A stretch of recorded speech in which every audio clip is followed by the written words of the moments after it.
Hello ladies and gentlemen, hello and welcome to the most in-depth Reaper guide you are going to find anywhere. My name is SkillUp and I'm someone who loves good quality, in-depth theory craft when it comes to game guides.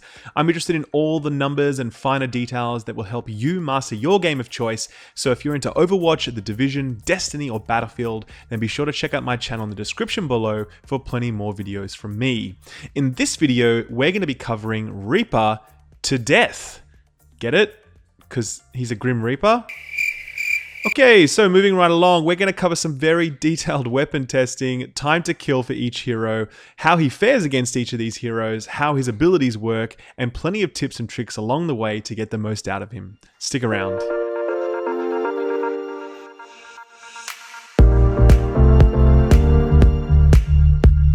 The key to being a strong Reaper player is to understand, accept, and play into the core design philosophy of the hero, namely that he is a stealthy but brutal assassin, lurking in the shadows, striking without remorse, and then disappearing back into the shadows in search of his next target of opportunity. Any effort to play Reaper in any other way will absolutely fail.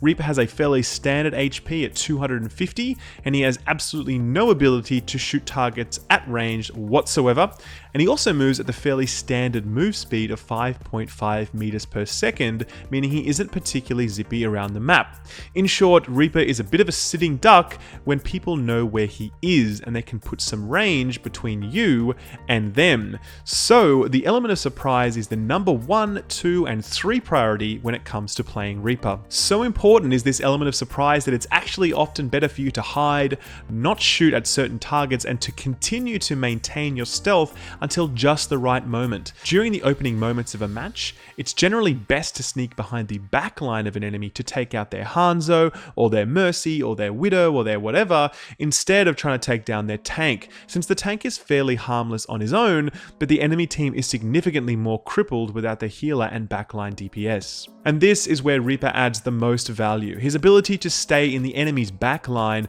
or to get in there undetected and wreak havoc on an unsuspecting and highly vulnerable group of enemies is his hallmark, and it's the only way that this hero should be used. Getting to grips with how to do this is not easy, however, and requires a fair amount of practice on each map. Give it time though, and you will quickly get a feel for where your moments of opportunities are, and you'll be able to capitalize upon them with ease. So let's go a layer down though and spend some time really understanding exactly how Reaper's weapons work. His Hellfire shotguns are his only 2 weapons, 2 very powerful but very short range weapons. Each time you fire one of those guns, which shoots 20 pellets for 7 damage each, for a total of 140 damage if every single pellet lands. This actually makes you the second highest DPS hero in the game, after Bastion when he's in his bullshit turret mode. Your weapons have no recoil, which means that they will always shoot where you point them, but the thing is, the pellet spread on this thing is really huge, and the further away you are from your target, the less likely it becomes that every single pellet will hit and do damage. Here in the shooting range, we can see how at different points our pellets spread, and it continues to spread out as we continue to move back. And on these target dummies, we see that at different ranges, the number of pellets that hit continuously diminishes until we are doing almost no damage at all. A lot of people will tell you that the key to success with Reaper is to be as close to the target as possible, but this really isn't true, since it's actually harder to hit a point blank target consistently, since they are going to move out of your field of view very quickly. Instead, you're really aiming to be about this far back, which affords you maximum efficiency in terms of pellet spread, while also putting you far enough away from the target that you can still track their movements. Coming back to damage per shot for Reaper, it's important to know how many shots is going to bring down your target for each hero in the game, so that you can quickly size up whether you are winning or losing an engagement at those critical split seconds when you are deciding whether or not you are going to fight or shadow flight out of there. Putting headshot damage aside for a moment, your shotguns deal 140 damage per shot if every pellet lands. So you cannot one-shot any hero in the game, since Tracer, Zenyatta, and D.Va out of mech form have the lowest HPs at 150. Most heroes are sitting at around the 200 to 250 health mark, meaning that it will take you at least 3 shots in order to bring them down.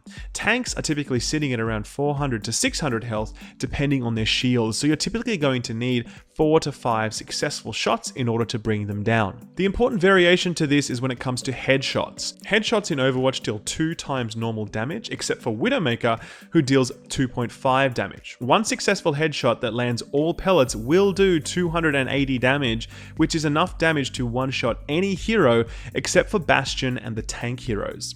So the risk versus return on a headshot is large, since it will generally net you a kill if it works, but obviously it's harder to land those headshots on moving targets. Still, I'd strongly recommend aiming for the head whenever you're playing on Reaper.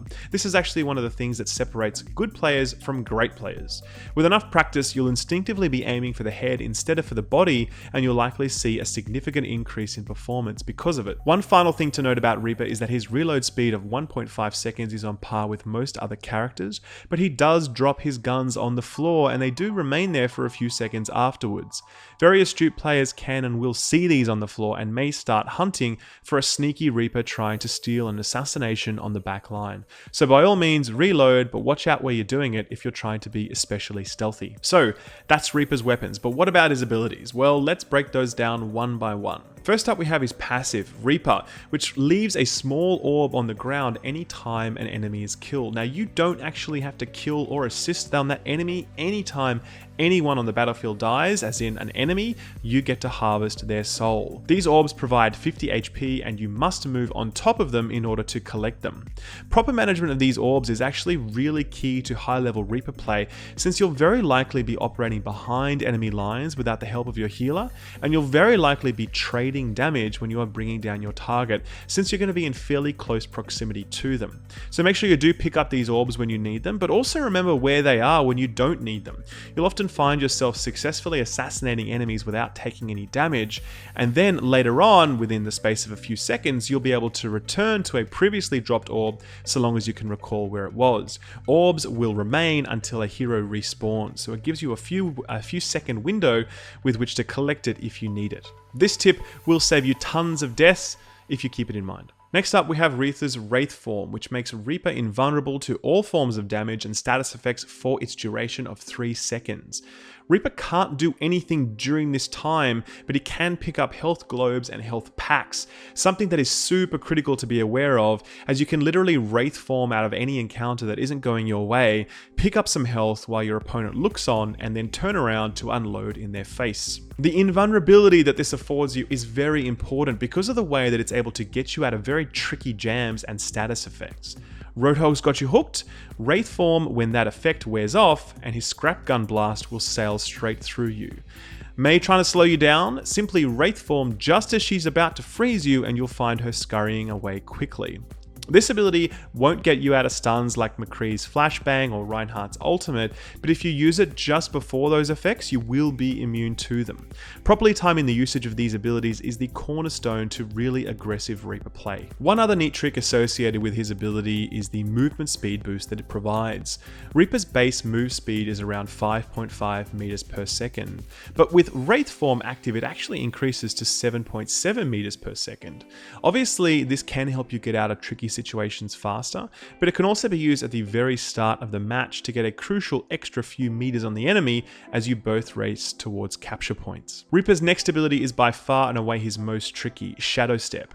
Hitting the Shadow Step ability will immediately bring up a reticle where you can position up to 35 meters away from you. Hit it again and you'll begin a 2-second cast time, after which time you'll appear at the target destination. It's very important to note that your opponents can see you casting this ability at the point of your destination, meaning they can literally sit there and wait for you to arrive and then blow you the hell up when you do so. Only ever use this ability when you are sure that your enemy will not be able to see or react to it. Let's be clear though, this ability should be used often. This is how Reaper sneaks past long and exposed areas unseen. This is how Reaper gets above and behind his opponents, ready for his next assassination or ambush. This is how Reaper gets up to harass the Widowmaker or Hanzo or Pharah in the backline, and how he takes out a camping Torbjorn or Bastion. It's an absolutely critical tool in your arsenal, and one that everyone should practice with extensively if you're planning on mastering Reaper. Finally, we have Reaper's ultimate ability, Death Blossom, a 3-second channeled ability that deals 200 damage per second for a total of 600 damage.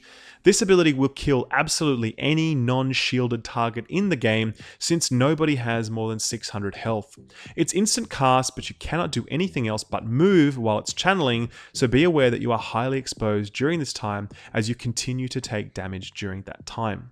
It's very important to continue moving while you're channeling this ability for two reasons.